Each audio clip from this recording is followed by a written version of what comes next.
Good morning everyone and welcome to the class.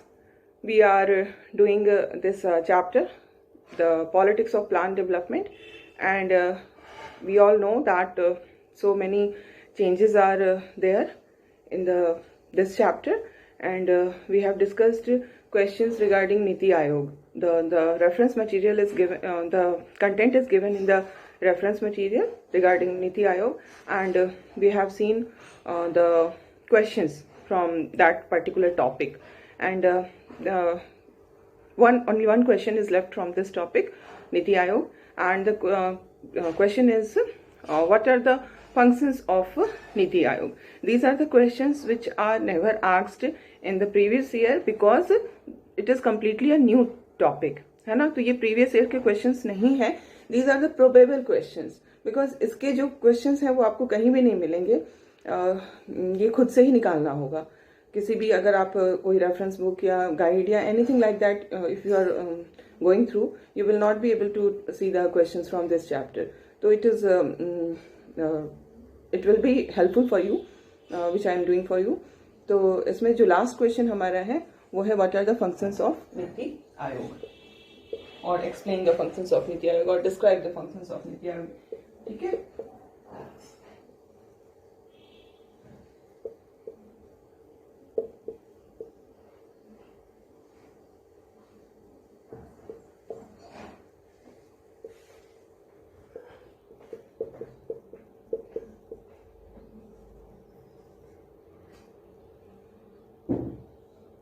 ठीक है.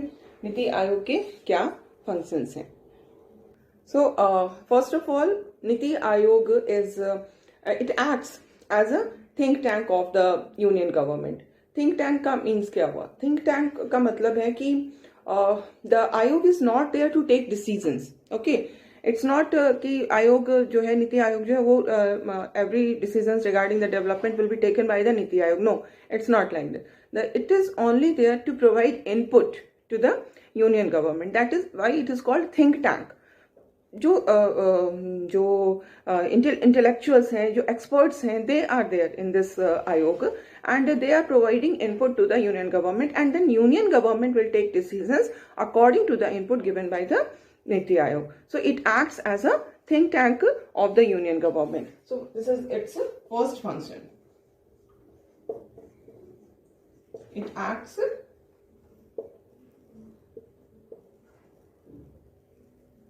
as a think tank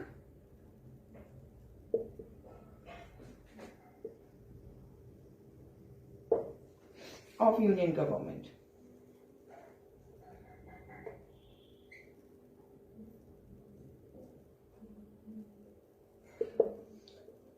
And now we will see the second function.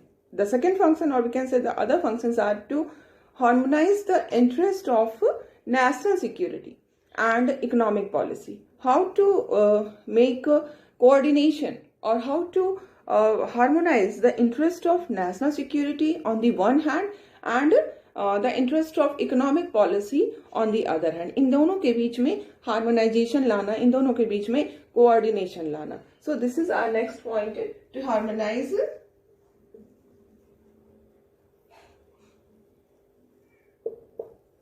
the interest of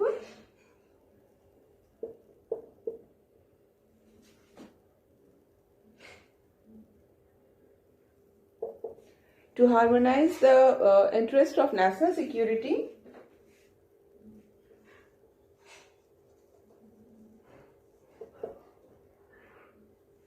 and economic policy.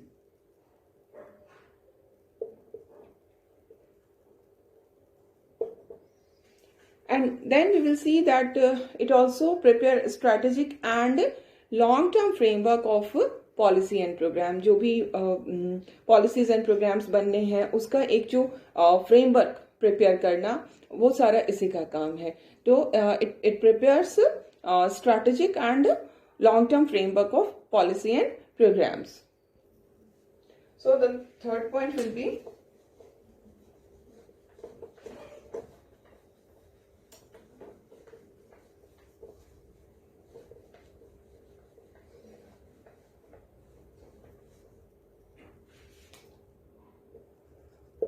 Third function is to prepare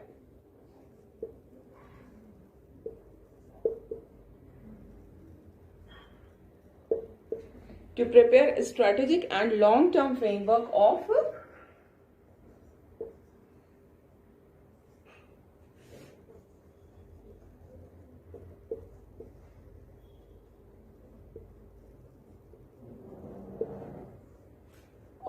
that policy and program.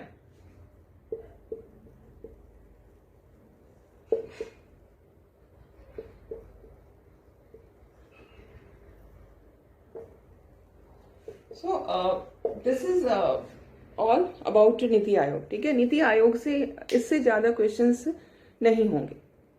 मतलब content यही है, questions यही होंगे. इन questions को थोड़ा सा ट्विस्ट करके tricky बना के दिया जा सकता है, बट इस बात की बहुत ही कम पॉसिबिलिटी है कि इसके नीति आयोग के क्वेश्चंस कुछ ट्रिकी होंगे या ट्विस्टेड होंगे, because it is a completely new topic. तो इसमें कोई बहुत उस तरह की पॉलिटिकल मैटर भी इन्वॉल्व नहीं है. हाँ, एक चीज ये हो सकता है कि one more question can be there, how it is different from planning commission, है ना. क्योंकि प्लानिंग कमीशन की जगह पे इसको लाया गया है, तो क्वेश्चन अराइज की आखिर क्यों लाया गया, how. Yes, that question is very important. So now we will discuss that question कि how is NITI Aayog different from the planning commission. तो what should be your answer. कैसे प्लानिंग कमीशन और नीति आयोग में क्या डिफरेंस हमें दिखता है, क्या फर्क नजर आता है. तो इसमें हम लोग तो ये पहला चीज होगा कि ये कोऑपरेट बॉटम अप अप्रोच जो था ना, कि हमने डिस्कस किया था कि जो नीति आयोग है it works on the approach of bottom up approach, bottom से ऊपर, है ना, लोकल लेवल को इंक्लूड करके, इन्वॉल्व करके, then the decision is taken by the central level, है ना. तो ये बॉटम अप अप्रोच का अडॉप्ट करता है, जबकि प्लानिंग कमीशन में बॉटम अप अप्रोच की बात नहीं थी, but that was top down approach. This is the main difference. जो स्ट्रैटेजी है दैट इज कंप्लीटली डिफरेंट. ठीक है. उसके बाद अगर दूसरी चीज देखेंगे तो एक कोऑपरेटिव फेडरलिज्म की भी इसमें बात की गई है. अगर नीति आयोग को देखते हैं तो इसमें it talks about cooperative federalism. It means कि जो फेडरलिज्म के अंदर जो स्टेट्स हैं उन सबको इक्वल पार्टिसिपेशन मिलेगा, सबका इक्वल डेवलपमेंट होगा, रीजनल इम्बैलेंस नहीं होनी चाहिए. तो ये चीज प्लानिंग कमीशन में ये लैकिंग था, बिकॉज पॉलिटिक्स काफ़ी ज़्यादा इन्वॉल्व था. As I told you earlier also कि जब सेंटर में और स्टेट में सेम पार्टी रूल करती है तो वहाँ पर प्रॉब्लम नहीं आती है. वहाँ पर उस सेंटर, उस स्टेट का इकोनॉमिक डेवलपमेंट अच्छा होता है, बिकॉज सेंटर का सपोर्ट मिल रहा होता है. बट जहाँ पर सेंटर के अगेंस्ट वाली रूल होती है वहाँ पर कंडीशन डिफरेंट हो जाती है, स्टेप मदरली ट्रीटमेंट होता है. तो ये चीज़ें होती थी ड्यूरिंग दिस प्लानिंग कमीशन. तो ये दो डिफरेंसेस जो है वो मेन डिफरेंसेस हैं. So first we will write the question.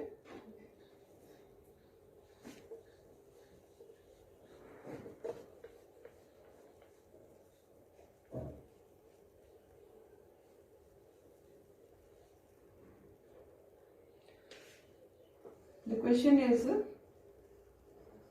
how is Niti Aayog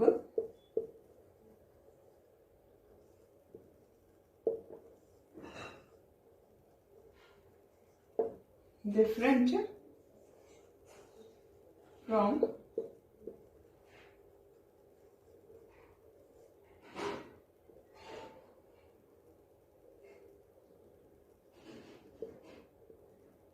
planning commission.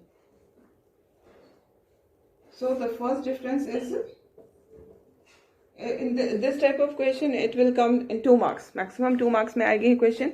और इसमें आपको इंट्रोडक्शन में वही बताना होगा कि किस तरह से प्लानिंग कमीशन को खत्म करके नीति आयोग आया, and then you will have to give the difference between the two. NITI आयोग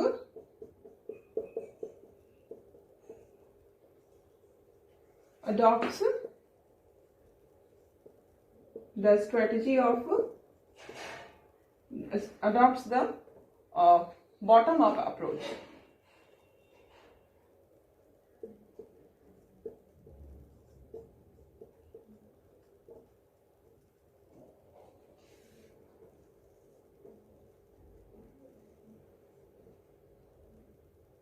While Planning Commission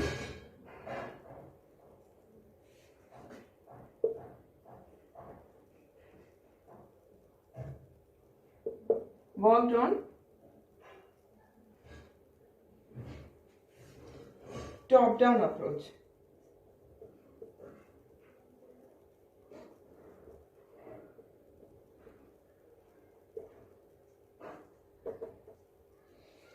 And then we will see the second point.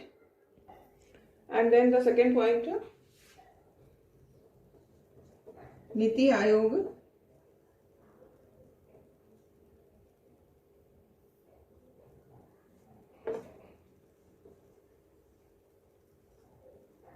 acts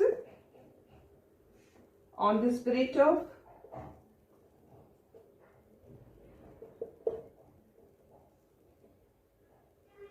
cooperative federalism.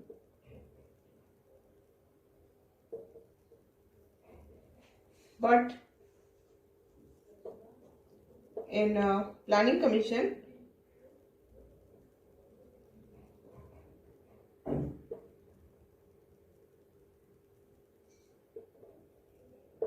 this spirit was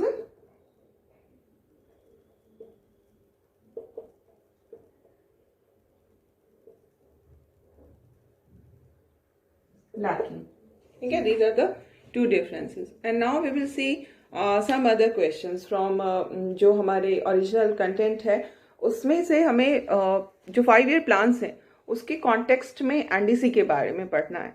तो इस हिसाब से जो 5-year plans के regarding जो कुछ important questions हैं वो हमारे लिए इंपॉर्टेंट हो जाते हैं. जो 5-year plans के रिगार्डिंग है, first 5-year plan, second 5-year plan, then green revolution, इससे रिलेटेड कुछ जो क्वेश्चंस है उसको हमें करना होगा. क्योंकि जिस तरीके से सिलेबस दिया गया है, जो चेंज सिलेबस है, उससे यही उसके हिसाब से यही करना है कि आपको एनडीसी जो नेशनल डेवलपमेंट काउंसिल है उसको 5-year plans के कॉन्टेक्स्ट में समझना है. तो जब 5-year plans के कॉन्टेक्स्ट में समझना है तो obviously 5-year plans will be there in your questions, है ना. तो अब हम लोग कुछ क्वेश्चंस उस हिसाब से करेंगे. और इसमें हम देखते हैं कि कुछ बहुत ही इंपॉर्टेंट क्वेश्चन हमारे लिए है. Like differentiate between the main objective of the first and the second 5-year plan. ये 2 मार्क्स का क्वेश्चन है. ये दिल्ली 2014 में आया था और एक क्वेश्चन ऑल इंडिया 2015 में भी आया है. तो ये एक बहुत इंपॉर्टेंट क्वेश्चन है बिकॉज फर्स्ट 5-year plan और सेकेंड 5-year plan दोनों के ऑब्जेक्टिव में बहुत बेसिक डिफरेंस था. क्या डिफरेंस था कि फर्स्ट 5-year plan जो था उसका फोकस था एग्रीकल्चर पे, है ना, और जो सेकेंड 5-year plan था उसका जो फोकस था वो इंडस्ट्रीज पे था. That was the main difference between these 2 5-year plans. तो हम लोगों को उसी को बताना है और इसमें कुछ डेटा भी प्रोवाइड किया जा सकता है कि कितना एलोकेशन ऑफ बजट जो है इसके अकॉर्डिंगली फर्स्ट 5-year plan में कितना एग्रीकल्चर पे हुआ और सेकेंड 5-year plan में कितना इंडस्ट्री पे हुआ, उस डेटा को भी प्रोवाइड किया जा सकता है provided you are able to memorise the data, है ना. डेटा गलत नहीं होना चाहिए, मेन डेटा जो है वो सही होना चाहिए. उसमें अगर मिस्टेक हो जाएगा तो फिर वैसा डेटा देने से अच्छा है कि नहीं डेटा दिया जाए. तो यू शुड बी कॉन्फिडेंट कि हमें याद है, तो याद करना होगा डेटा को अच्छे से, तभी उसको आप अपने आंसर में करेंगे. ठीक है. तो हमारा क्वेश्चन है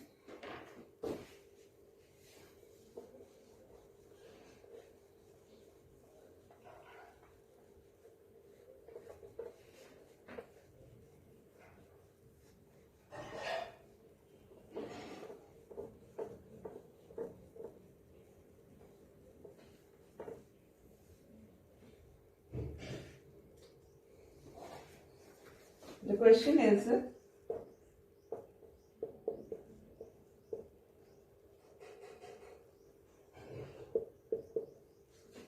differentiate between the main objective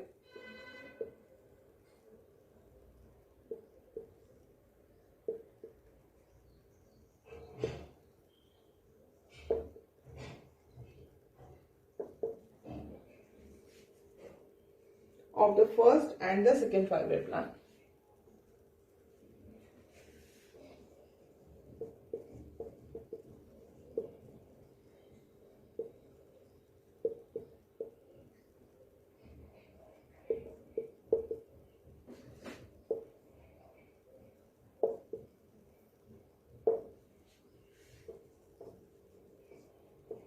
first 5-year plan focus was on agriculture.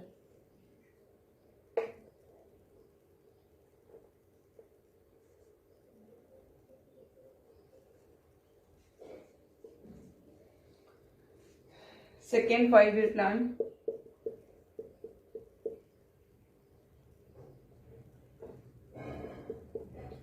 focus was on industry. This is the main difference. और इसके साथ साथ आप जो इकोनॉमिस्ट थे उनका नाम भी दे सकते हैं, जैसे यहाँ पर के.एन. राज के अकॉर्डिंगली उन्होंने ही फर्स्ट 5-year प्लान को फॉर्मुलेट करने में सबसे एक प्रोमिनेंट रोल प्ले किया था। और यहाँ पे आप पीसी महालनोबिस का नाम दे सकते हैं।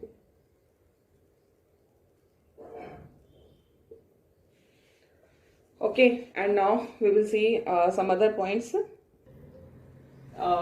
Now we can give some data like in the first 5-year plan, allocation of budget we are seeing 15% was allocated on agriculture. ठीक है, एग्रीकल्चर पे जो एक्सपेंडिचर हुआ वो 15% था।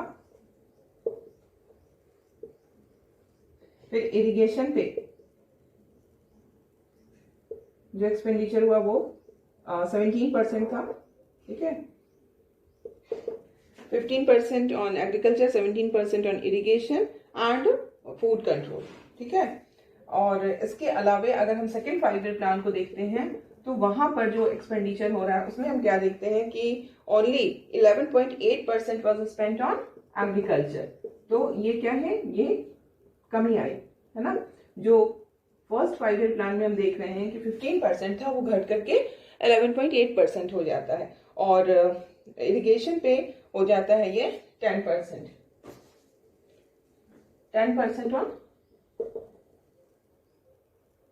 इरिगेशन। तो ये दोनों में कमी आ रही है बिकॉज वी नो कि जो फोकस है वो शिफ्ट हो चुका है फ्रॉम एग्रीकल्चर टू इंडस्ट्री। ठीक है, तो ये हमारा एक इम्पॉर्टेंट क्वेश्चन है। ये 2 मार्क्स का क्वेश्चन आएगा मैक्सिमम, उससे ज्यादा का क्वेश्चन ये नहीं होता है। और ये जो क्वेश्चन है ये आया है आपके Delhi 2014। This is a 4 mark question. ये दिल्ली 2014 में आया है और इसके अलावा ये एक बार और आया है all India 2015।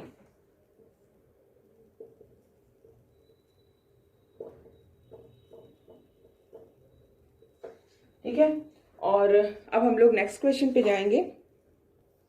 Next question is explain any 2 merits and 2 demerits each of the green revolution. Green revolution के मेरिट्स एंड डिमेरिट्स बताने हैं। तो इसमें ये क्वेश्चन दिल्ली में 2015-14 में आया हुआ है, ऑल इंडिया में 2010 में एंड 2017 में।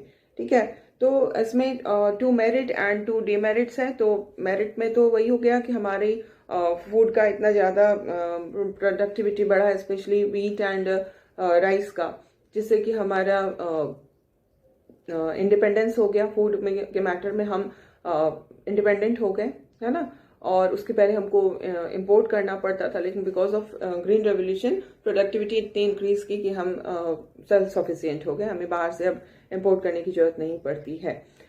तो this is one of the most important merit of this green revolution. And then second merit is जो फार्मर्स थे उनको डायरेक्ट बेनिफिट मिला। डायरेक्टली उनका क्या हुआ कि इनकम बढ़ता है, फार्मर्स का स्टैंडर्ड ऑफ लिविंग बढ़ता है। तो फार्मर्स के लिए बेनिफिशियल हो गया, उनके स्टैंडर्ड ऑफ लाइफ को हर तरह से उनके लिए ये इकोनॉमिकली काफ़ी उसने उनकी कंडीशन को इम्प्रूव किया, मजबूत बनाया। ठीक है, ये तो हो गया। अब इसके डिमेरिट पर हम आएंगे। तो डिमेरिट क्या है? डिमेरिट में सबसे जो इम्पोर्टेंट डिमेरिट है उसने वो ये है कि ग्रीन रेवोल्यूशन ने एक रीजनल इम्बैलेंस क्रिएट किया। कैसे रीजनल इम्बैलेंस क्रिएट किया? क्योंकि ग्रीन रेवोल्यूशन को जो सबसे ज़्यादा फायदा हुआ था वो सिर्फ और सिर्फ कुछ ही सेलेक्टेड पार्ट्स में हुआ था, like western UP, then Punjab और हरियाणा। यही एरियाज थे जहाँ पर कि सबसे ज़्यादा इम्पैक्ट हुआ, पॉजिटिव इम्पैक्ट हुआ ग्रीन रेवोल्यूशन का। जो भी सब्सिडीज़ एंड नॉट सब्सिडीज़, जो भी फर्टिलाइजर्स, पेस्टिसाइड्स, इरिगेशन की facilities, high yielding variety of seeds जो भी यूज़ हुआ, उसका जो इम्पैक्ट हुआ वो सब इसी एरियाज में हमको देखने को मिलता है। तो इस ग्रीन रेवोल्यूशन का एक सबसे बड़ा जो निगेटिव इम्पैक्ट हुआ वो ये हुआ कि इसने रीजनल इम्बैलेंस क्रिएट किया। आज उसके बाद भी even after the green revolution the condition of Bihar, Bengal, वो वही सेम कंडीशन प्रिवेल कर रही थी, उसमें कोई डिफरेंस, बहुत ज़्यादा डिफरेंस नहीं आने पाया।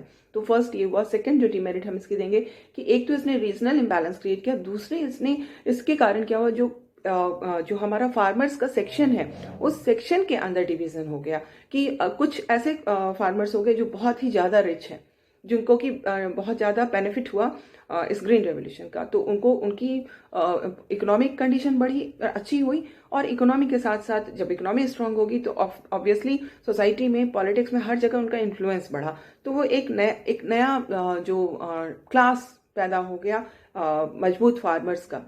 लेकिन वो बहुत ही छोटा ग्रुप था। तो फार्मर्स के बीच में ये डिवीजन लाता है कि कुछ बहुत ही रिच फार्मर्स हो गए, और कुछ जो थे उनकी कंडीशन में कोई जैसे अगर Gujarat, UP, western UP, Punjab और हरियाणा को देखें तो वहां पर भी छोटे किसानों को फायदा हुआ, लेकिन उतना नहीं हुआ जितना बड़े किसानों को हुआ। तो ये जो गैप इसने क्रिएट किया, एक तो रीजन का गैप और एक क्लास के अंदर का गैप जो है वो क्रिएट करता है। तो this is important for you. और इसी में अगर ये क्वेश्चन कई बार ऐसे भी आया है, consequences of green revolution, 4 consequences बताइए। तो अगर 4 कंसिक्वेंसेस आएगा तो उसमें आप निगेटिव और पॉजिटिव दोनों को मिला करके दे सकते हैं। ये क्वेश्चन 4 कंसिक्वेंसेस दिल्ली 2015 में आया है। तो उसमें आप दोनों इसी आंसर को, सेम आंसर को आप डाल सकते हैं, जिसमें हम 2 मेरिट और 2 डिमेरिट बता रहे हैं, उसी को हम 4 कंसिक्वेंसेस में डाल सकते हैं। ठीक है, तो now I am going to write down the question.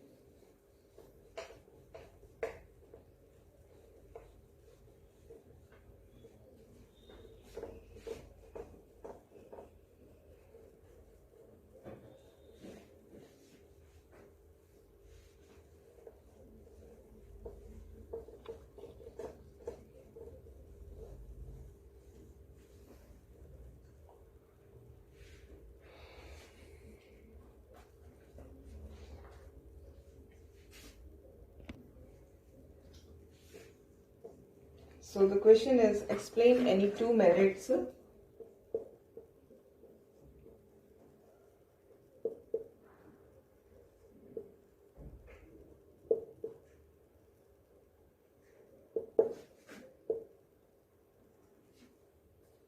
and 2 demerits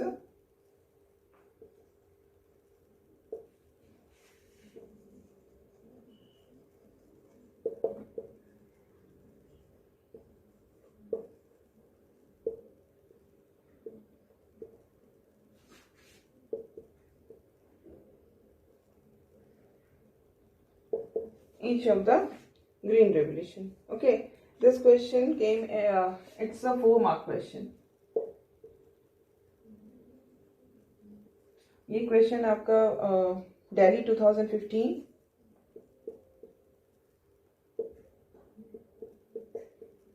2014 and then All India 2010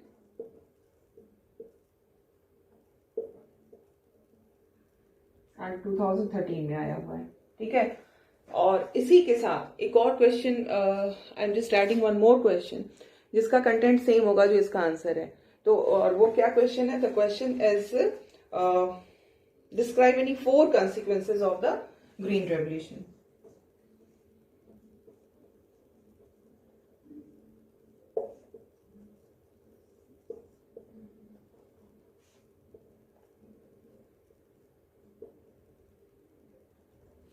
Describe any 4 consequences of green revolution. Okay, ये दिल्ली 2015 में आया हुआ है।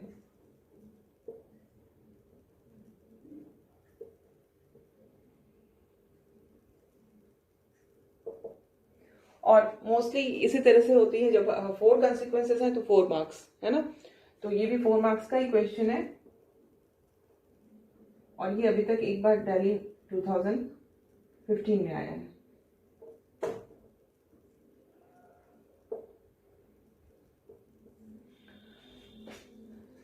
लोग इसके आंसर को देखेंगे, ठीक है।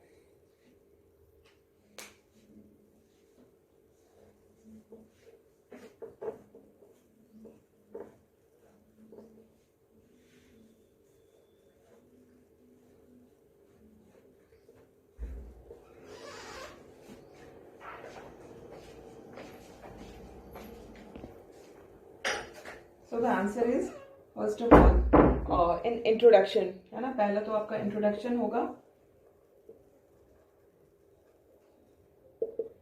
इंट्रोडक्शन में you will have to say about कि क्या है, what is green revolution, क्यों ये आया। जब what is में ही आपके वो आ जाएगा कि क्यों ये आया, है ना।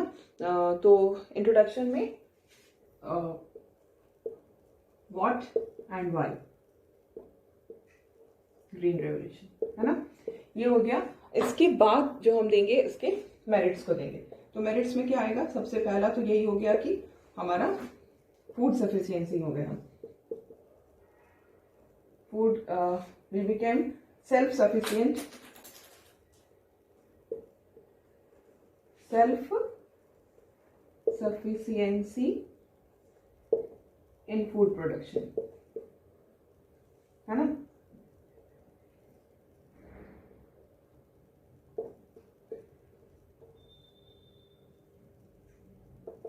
और दूसरा जो है वो ये हुआ कि rise in the income level of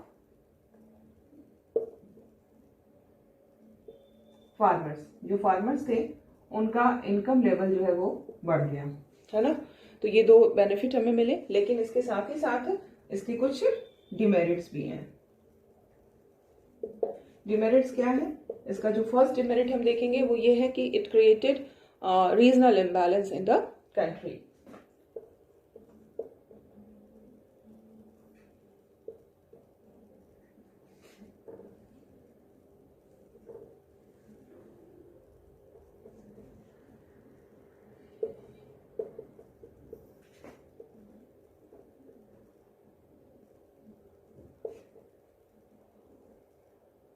regional, region से बना है रीजनल, है ना।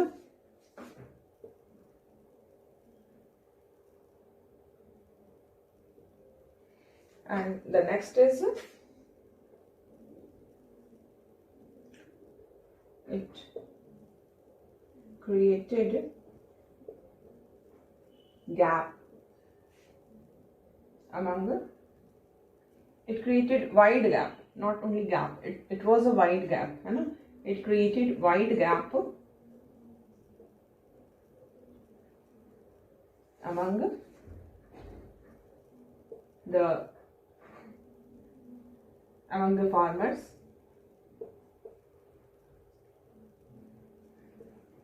ठीक है।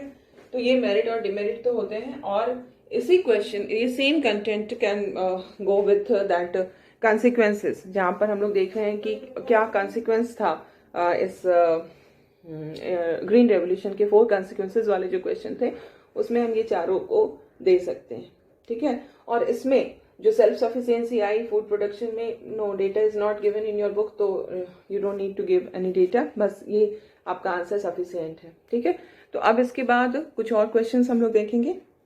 सो one question is there, what is decentralised planning. So this question is of 2 marks. ये 1 मार्क में भी आ सकता है, मैक्सिमम 2 मार्क्स में क्वेश्चन है डिसेंट्रलाइज्ड प्लानिंग, और ये ऑल इंडिया 2014 और 2010 में this question came yes in 2014 and 2012। तो इसमें डिसेंट्रलाइज्ड प्लानिंग वही हो गया जहां पर हमने बॉटम अप अप्रोच देखा था, दैट इज डिसेंट्रलाइज्ड प्लानिंग। तो planning should not be centralise. जो प्लानिंग कमीशन हमारी थी वो सेंट्रलाइज्ड प्लानिंग करती थी, बट डिसेंट्रलाइज्ड प्लानिंग में होता है कि लोकल पीपल, लोकल लेवल के लीडर्स, लोकल लेवल के पीपल को इन्वॉल्व करके तब डिसीजंस लिए जाते हैं। और ये मॉडल कहाँ अडॉप्ट किया गया, किस स्टेट में अडॉप्ट किया गया, हमारे Kerala. Kerala is the most important example of decentralised planning. और तभी हम देखते हैं कि केरल में जिस तरह से ह्यूमन डेवलपमेंट हुआ है, that is very much important, है ना। क्योंकि लोकल पीपल वर इन्वॉल्व, तो इसलिए जो खर्च कहाँ करना है that is decided by the local people themselves, तो इसलिए वहां पर बहुत सही दिशा में डेवलपमेंट हुआ है। तो यही है डिसेंट्रलाइज प्लानिंग का। So we will discuss other questions in the next class.